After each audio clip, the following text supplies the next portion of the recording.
Chamath, you mentioned rocket fuel, and it's a loaded question, but nonetheless, maybe the epitome of all of this is Tesla, which is up 700+% over the last year.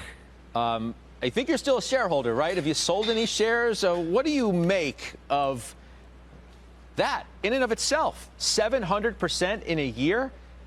Elon Musk is now the richest person in the world as of today, passes Jeff Bezos. Yeah, it's really incredible, actually. I mean, he's somebody I've known for a really long time. I've looked up to him for a long time.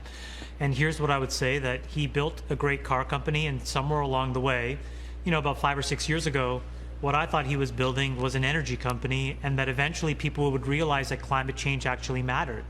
And it's taken 5 or 6 years for everybody to realize the same thing, and he's being rewarded. You know, the world's richest person should be somebody that's fixing and fighting climate change. I think the reality is that Tesla is a distributed energy business, right? They are figuring out how to harness energy, how to store it, and then how to use it in a way to allow humans to be productive. Cars are a manifestation, but, you know, solar panels are as well, power walls are as well. And I'm telling you right now, Scott, the big disruption that's coming is to power utilities.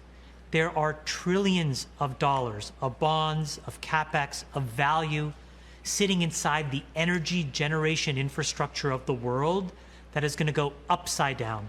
And when that goes pear-shaped, Tesla will double and triple again. And I think, you know, I tweeted this a while ago, that I thought the world's first trillionaire would be a person fighting climate change. It very well could be Elon, but if it's not him, it'll be somebody like him, but it'll be because of this. Delivering clean energy, allowing the world to be sustainable, is an incredibly important thing that will be rewarded by markets and individuals. And you're just going to ride, I mean, you said 2 or 3 times higher than where it is now. You're just going to ride that wave?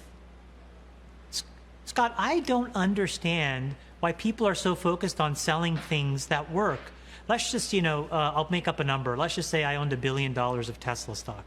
If I sold it, now I have $1 billion problem. What do I do with that money? What about if it was 100 million? What about if it was just 10,000? 10 billion? It doesn't matter what the number is. The point is that when things are working, you're paid to stay with people that know what they're doing. And this is a guy who has consistently been one of the most important entrepreneurs in the world. And so why bet against him? It's the same thing with Bezos. Why bet against him? And there are a handful of other people. Anthony Noto, who we just talked to today, is yet another person. You get behind these people who have incredibly strong character, who know what they're doing, who aren't going to bend to short-term profits, and who are just going to drive the train for 10 or 20 years and make the world a better place. Get behind them.